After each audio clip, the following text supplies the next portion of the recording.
श्रोता प्रेमियों, मैं राम सागर शास्त्री आप लोगों के समक्ष रखने जा रहा हूँ शनि द्वारा गणेश दर्शन। देखिए, एक कल्प की बात है। माता पार्वती जी भगवान शिव के साथ निर्जन वन में निवास कर रही थीं। वहाँ पार्वती जी ने शिव से निवेदन किया, स्वामी मुझे एक श्रेष्ठतम पुत्र की आवश्यकता है, क्योंकि पुत्र के बिना घर तो सूना ही रहता है, साथ ही साथ गृहस्थ को परम पुरुषार्थ भी नहीं प्राप्त होता। शिव जी ने पार्वती जी को पौर्णिक व्रत का उपदेश दिया और कहा यह व्रत संतान को देने वाला है। अस्तु पार्वती जी ने पौर्णिक व्रत का अनुष्ठान किया। सनत कुमार जी पुरोहित थे। माघ शुक्ल पक्ष 13 को व्रत प्रारंभ हुआ। व्रत समाप्त होने पर सनत कुमार के द्वारा हवन आदि करते हुए अब बिना दक्षिणा के कोई अनुष्ठान पूरा नहीं होता। यहाँ तक लिखा है कि देव कार्य, पितृ कार्य, नित्य नैमित्तिक कार्य बिना दक्षिणा के जो करता है उसे काल सूत्र नरक में जाना पड़ता है। कि अनुष्ठान कीजिए चाहे कोई और बिना दक्षिणा सफल नहीं होई। कोई भी कार्य आप पंडित के द्वारा करवाएं और उसे दक्षिणा न दें तो वह कार्य पूर्ण नहीं हो सकता। उसे यथोचित दक्षिणा देनी चाहिए। जैसे पंडित ने बड़ी मेहनत से आपका अनुष्ठान करवाया तो आपको उसी हिसाब से दक्षिणा भी देनी चाहिए। दक्षिणा उतनी दी जाए जिससे पंडित के हृदय में संतुष्टि बनी रहे। यहाँ माता पार्वती जी ने सनत कुमार से पूछा, महाराज आपको दक्षिणा में क्या दिया जाए? कि ऋषिवर बोले, हे जगदम्बा अब इतनी ही दया कीजिए, इस अनुष्ठान में हे देवी अपने स्वामी को दे दीजिए। सनत कुमार ने कहा कि हे जगदम्बे, अगर मुझे दक्षिणा देना चाहती हो तो अपने पति शंकर जी को प्रदान कर दो। अब तो पार्वती जी सोच में डूब गई, विचार करने लगी, पति तो 100 पुत्रों से भी बड़ा है, पत्नी का प्राणनाथ है, उसे कैसे दे दूं? और अगर इनकार कर दिया तो मुझे काल सूत्र नरक में जाना पड़ेगा। आज मन ही मन भगवान का ध्यान करने लगी। उसी समय अंतरिक्ष से एक दिव्य विमान उतरा जिसमें भगवान त्रिलोकीनाथ विद्यमान थे। कि सशंख चक्रम सकरीट कुंडलम सपीत वस्त्रम सरसीरुहेक्षणम सारवक्षास्थल कौस्तुभश्रियम नमामि विष्णुम शिरसा चतुर्भुजम। श्यामला शरीर है, चारों भुजाओं में शंख चक्र गदा और पद्म लिए हुए हैं। देवताओं ने उन्हें प्रणाम किया। उन्होंने कहा, देवी शिव को प्रदान कर अपना अनुष्ठान पूरा करो। यह पुरोहित साक्षात परम ब्रह्म का रूप हैं। दक्षिणा में कोई पदार्थ उसका समुचित मूल्य देकर वापस लिया जा सकता है, अतः समुचित मूल्य देकर शिव को वापस ले लेना, अर्थात शिव का दान करके एक गाय को देकर उन्हें वापस ले लेना। त्रिलोकीनाथ तो अंतर्ध्यान हो गए और इधर पार्वती जी ने भगवान शंकर का दान कर दिया। कि पार्वती ने कर दिया तत्क्षण शिव का दान, मुनि ने आशीष दे कहा हो तुम्हारा कल्याण। सनत कुमार ने आशीर्वाद दिया, तुम्हारा कल्याण हो। अब तो सनत कुमार शिव को लेकर जाने लगे। माता पार्वती ने सनत कुमार से कहा कि मैं तुम्हें 1 लाख गायें दूंगी, तुम शंकर जी को वापस कर दो। सनत कुमार बोले, मैं कोई व्यापारी नहीं हूँ, तुम कितनी भी गायें प्रदान करो परंतु मैं शंकर जी को वापस नहीं कर सकता। अब तो पार्वती ऐसा शब्द सुनकर मूर्छित हो गई। होश आने पर उन्होंने गोलोकवासी कृष्ण का ध्यान किया। भगवान कृष्ण उनके सामने प्रकट हो गए। उन्होंने कहा, देवी तुमने जैसा पुत्र चाहा है वैसा तुम्हें मिलेगा। पार्वती बोली, प्रभु हमारी समस्या कैसे सुलझेगी? पति को तो सनत कुमार जी लिए जा रहे हैं और आप पुत्र होने का वरदान दे रहे हैं। भगवान ने कहा, देवी धैर्य धारण करो, तुम्हारी समस्या खुद सुलझ जाएगी। ऐसा कहकर भगवान कृष्ण अंतर्ध्यान हो गए। सनत कुमार ने देखा पार्वती जी दुखी हो रही हैं। उन्होंने कहा, जगदम्बा मैं तो तुम्हारी परीक्षा ले रहा था। तुम्हारे अवघड़ पति हमारे कोई काम के नहीं हैं, इन्हें हम कहाँ लिए लिए घूमेंगे, इसलिए इनको तुम ही रखो और इनके बदले में 1 लाख नहीं बल्कि एक ही कपिला गाय मुझे दे दो। आज माता पार्वती ने एक कपिला गाय देकर शिव को ले लिया और सनत कुमार को बड़े आदर के साथ विदा किया। इसके बाद शिव और शिवा अंतःपुर में चले गए। उसी समय एक दीनहीन 52 अंगुल का ब्राह्मण आ गया। उसने शिव और पार्वती से कहा कि मुझे अपना पुत्र मानकर अपनी गोद में बैठा लीजिए। शिव ने उसे गोद में बैठा लिया। ब्राह्मण ने कहा कि अब मैं पलंग पर विश्राम करना चाहता हूँ, और वह ब्राह्मण पलंग पर जाकर लेट गया। लेटते ही उसका शिशु रूप हो गया, जिसकी सूरत कृष्ण के समान थी। पार्वती ने उसे गोद में उठा लिया और आनंद से झूमने लगी। भगवान शंकर ने उस बच्चे का जात कर्म संस्कार करवाया। आज ब्रह्मा विष्णु गायत्री सावित्री शारदा रमा और ब्रह्माणी आदि देवी और देवताओं ने जाकर उस बच्चे को आशीर्वाद दिया कि हे पुत्र, तुम प्रथम पूजा के अधिकारी बनो। बच्चे का नाम गणेश रखा गया। कि सभी देवियां देव जमा हैं, परम खुशी है छाई, दर्शन करने हेतु शनिश्चर के मन में भी आई। कैलाश पर्वत पर बड़ी भीड़ भाड़ है, प्रसन्नता छाई हुई है। शनिदेव ने विचार किया कि सभी देवी देवता गणपति का दर्शन करने जा रहे हैं, आज तो मुझे भी जाना चाहिए। आज नज़र को झुकाए हुए शनिदेव भी कैलाश पर्वत पर पहुँचे। उन्होंने देखा इंद्र सूर्य चंद्र सिंहासन पर बैठे हैं, ढोल नगाड़े बज रहे हैं, गंधर्व नाच रहे हैं। शनिदेव ने जहाँ भगवान शंकर बैठे हुए थे वहाँ पहुँचकर उन्होंने शिव को प्रणाम किया और बोले, प्रभु मैं गणपति का दर्शन करने आया हूँ। शिव ने हंसकर कहा कि गणेश जी का दर्शन करना है तो पार्वती के पास जाओ, गणेश जी उन्हीं की गोद में हैं। शनि ने कहा, प्रभु माता पार्वती कहाँ मिलेंगी? भगवान शंकर ने नंदी को बुलाया और कहा, जाओ शनि को पार्वती के पास पहुँचा दो।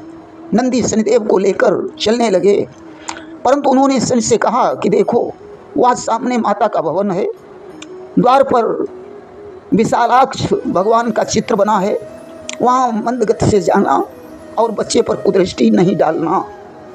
शनि ने कहा, ठीक है। अब तो जैसे ही द्वार पर पहुँचे, विशालाक्ष भगवान द्वारपाल बने खड़े थे। उन्होंने शनि को अंदर नहीं जाने दिया। शनि ने कहा कि मैं तो शिव की आज्ञा लेकर आया हूँ, परंतु फिर भी उन्होंने नहीं जाने दिया। शनिदेव तो कृष्ण भक्त थे, वे समझ गए ये भगवान हैं। उन्होंने प्रणाम किया। विशालाक्ष भगवान प्रसन्न हो गए। उन्होंने कहा कि थोड़ी देर यहीं ठहर जाओ, पहले मैं पार्वती जी को अवगत कराऊं, इसके बाद जाना। विशालाक्ष ने जाकर संदेश दिया कि गृहनाथ शनिदेव द्वार पर आए हुए हैं। पार्वती ने कहा कि शनिदेव आए हैं, कोई बात नहीं, यहाँ भेज दो। अब तो शनिदेव नज़र को झुकाए हुए पार्वती जी के पास पहुँचे। पार्वती जी की गोद में गणेश जी थे। पार्वती ने कहा कि शनिदेव, तुम नज़र को झुकाए हुए क्यों खड़े हो? पुत्र का दर्शन करो। शनि ने कहा, माता मुझे डर लगता है कि कहीं मेरी दृष्टि पड़ने पर कोई अनर्थ न हो जाए, क्योंकि पत्नी दीन साप मोहि घोरा और ते ही कारण डर पत मन मोरा। शनि ने बताया कि हे माता, मैं आरंभ से ही भगवान कृष्ण का भक्त रहा हूँ और विषयों से विरक्त रहा हूँ। जब मेरा विवाह हो गया तो तपस्या भंग होना स्वाभाविक है। चित्ररथ की पुत्री के साथ मेरा विवाह हुआ, वह भी तपस्या में लगी रहती थी। एक बार मैं भगवान कृष्ण का ध्यान कर रहा था, उस समय मेरी पत्नी ऋतु स्नान करके 16 श्रृंगार बनाए हुए पुत्र कामना से मेरे पास आई। उसने कहा, स्वामी मेरी तरफ देखो, मैं ऋतु स्नान करके आई हूँ, परंतु मैंने उसकी बात पर कोई ध्यान नहीं दिया। अब तो पत्नी ने मुझे श्राप दे दिया कि तुमने मुझ ऋतु स्नाता की तरफ नहीं देखा, अब तुम नज़र उठाकर जिसे देखोगे वह तुरंत नष्ट हो जाएगा। अब मैंने नेत्र खोलकर देखा कि सामने पत्नी खड़ी है। मैंने उसे प्रसन्न किया और श्राप हरण करने की याचना की। परंतु श्राप देने से उसका पतिव्रत धर्म कमज़ोर हो गया था। आज तो उसी दिन से मैंने किसी की तरफ दृष्टि डालना बंद कर दिया। पार्वती को अभिमान था। उन्होंने कहा कि मेरा विचार है कि श्राप का प्रभाव मुझ पर और मेरे पुत्र पर पड़ ही नहीं सकता, अतः तुम निसंकोच होकर गणेश जी का दर्शन करो। अब तो शनि ने धर्म को साक्षी करके ज्यों दाएं नेत्र के कोने से गणेश जी के मुखमंडल की तरफ देखा। गणेश जी का मस्तक कटकर गोलोक धाम को चला गया और भगवान कृष्ण के शरीर में समाहित हो गया। रक्त की धार बहने लगी। पार्वती का शरीर लहूलुहान हो गया। उदारे भयो कोलाहल भारी, अब नंदी है भेज दीन त्रिपुरारी। अब तो ज्यों कोलाहल हुआ। भगवान शंकर ने नंदी से कहा, जाओ देख कर आओ क्या मामला है। नंदी ने लौटकर भगवान शंकर को बताया, प्रभु अनर्थ हो गया। शनि की दृष्टि से गणेश जी का शीश कट गया। शीश का पता नहीं चला। माता पार्वती बहुत विलाप कर रही हैं। शनिदेव बहुत लज्जित हैं। अब तो शिव ने वहाँ प्रस्थान किया। भगवान विष्णु ने पार्वती को समझाया कि चिंता मत करो, मैं तुम्हारे पुत्र को जीवन दान प्रदान करूँगा। विष्णु ने गरुण का आवाहन किया। गरुण जी आ गए और गरुण बैठी गरुण ध्वज धाये और तत्क्षण सघन विपिन महु आए। आज गरुण पर सवार होकर उन्होंने उत्तर दिशा को प्रस्थान किया। पुष्पभद्रा नदी के तट पर एक सघन वन था, जहाँ एक हाथी अपनी हथनी के सहित सो रहा था। भगवान विष्णु ने चक्र से हाथी का शीश काट लिया। अब तो हथनी और उसके बच्चे विलाप करने लगे। भगवान ने हाथी का शीश गरुण की पीठ पर रखा और ज्यों प्रस्थान करना चाहा, हथनी ने गरुण के पंख पकड़ लिए। विष्णु जी बोले, मुझे जाने दो। हथनी बोली, मेरे पति का शीश काटकर तुम कहाँ लिए जा रहे हो। विष्णु जी बोले, गणेश जी का शनि की दृष्टि से शीश कट गया है। हथनी ने कहा, तो तुम्हें शनि का शीश काटना चाहिए था, तुमने हमारे पति का शीश क्यों काटा। विष्णु ने कहा कि शनि कृष्ण भक्त और अजय हैं, उनका शीश काटा ही नहीं जा सकता। दूसरी बात, गणेश जी को जिलाने के लिए दृष्टि में आने वाला पहला जीव होना चाहिए था, अतः ये हाथी ही पहला जीव है। हथनी बोली, प्रभु आप तो संसार का पालन करने वाले हैं, अगर आप किसी को जीवन दान नहीं दे सकते हैं तो उसे मार कैसे सकते हैं। भगवान बोले, इस शीश को गणेश जी के लिए रहने दो, तुम्हारे पति को जिलाने के लिए मैं किसी दूसरे हाथी का सिर काट कर लाता हूँ। विष्णु जी दूसरे हाथी का शीश काट लाए और उस हाथी को जीवित कर दिया। अब शीश को लेकर कैलाश पर्वत पर आए, शीश के धड़ से जोड़कर गणेश जी को जीवित कर दिया कि गज को शीश जोड़ी हरिदीना और गणपति को पुनि जीवित कीना। पार्वती ने अपने पुत्र को देखा और बोली, मेरे पुत्र का मुख कितना सुंदर था, हाथी का सिर अच्छा नहीं लगता। भगवान ने कहा कि जीव को अपने कर्मानुसार सैकड़ों कल्प पर्यंत भोग भोगना पड़ता है। इंद्र को भी कभी कभी कीट योनि में जन्म लेना पड़ता है। तुम्हारा पुत्र समस्त देवताओं का वंदनीय बनेगा।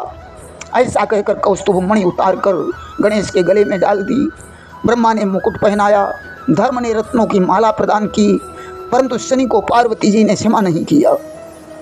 उन्होंने साथ दे दिया कि तुम सभा के मध्य में ही अंगहीन हो जाएगा। कश्यप और सूर्य को गुस्सा आ गया। उन्होंने सोचा कि इतनी अन्याय विनय करने पर भी इन्होंने शनि को साथ दे दिया।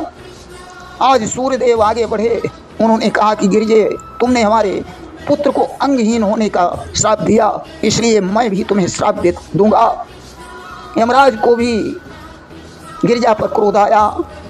सूर्य ने कहा, आज मैं भगवान विष्णु को भी श्राप दूंगा। ब्रह्मा जी ने समझाया, नहीं, तुम्हारा श्राप देना उचित नहीं है, इसलिए शांत हो जाओ। सूर्य ने कहा, तो गिरिजा से कहो कि वे अपना श्राप वापस ले लें। ब्रह्मा बोले, चिंता मत करो, ऐसा ही हो जाएगा। उन्होंने शनिदेव से कहा, बेटा तुम पार्वती जी की शरण में जाओ और उनकी स्तुति करो। आज स्तुति को सुनकर माता पार्वती जी प्रसन्न हुई।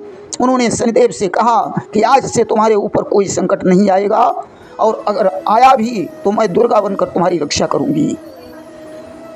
आज शनिदेव भगवान सूर्य के पास चले गए। अब प्रश्न उठता है कि आखिर गणेश जी का मस्तक क्यों कट गया। देखिए, भगवान शंकर को कश्यप ऋषि ने एक बार श्राप दे दिया था, जिससे गणेश का मस्तक कट गया कि एक बार शिव सूर्य संहारेऊ, अब कश्यप तब ही साप दई डारेऊ। एक बार भगवान शंकर ने सूर्य देव का त्रिशूल के द्वारा संहार कर दिया। अब तो तीनों लोकों में अंधेरा छा गया।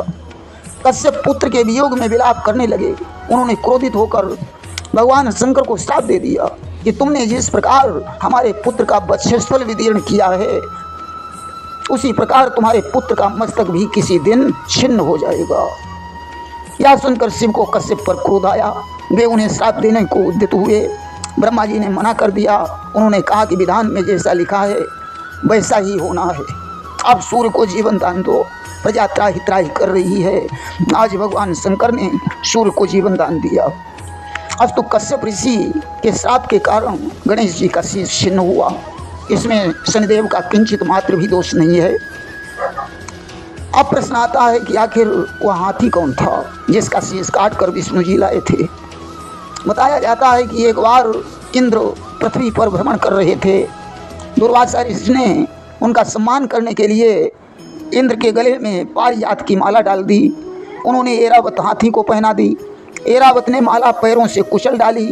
दुर्वासा ने इंद्र को श्राप दे दिया कि तुम श्रीहीन हो जाओ, और ऐरावत को साधारण हाथी होने का श्राप दिया।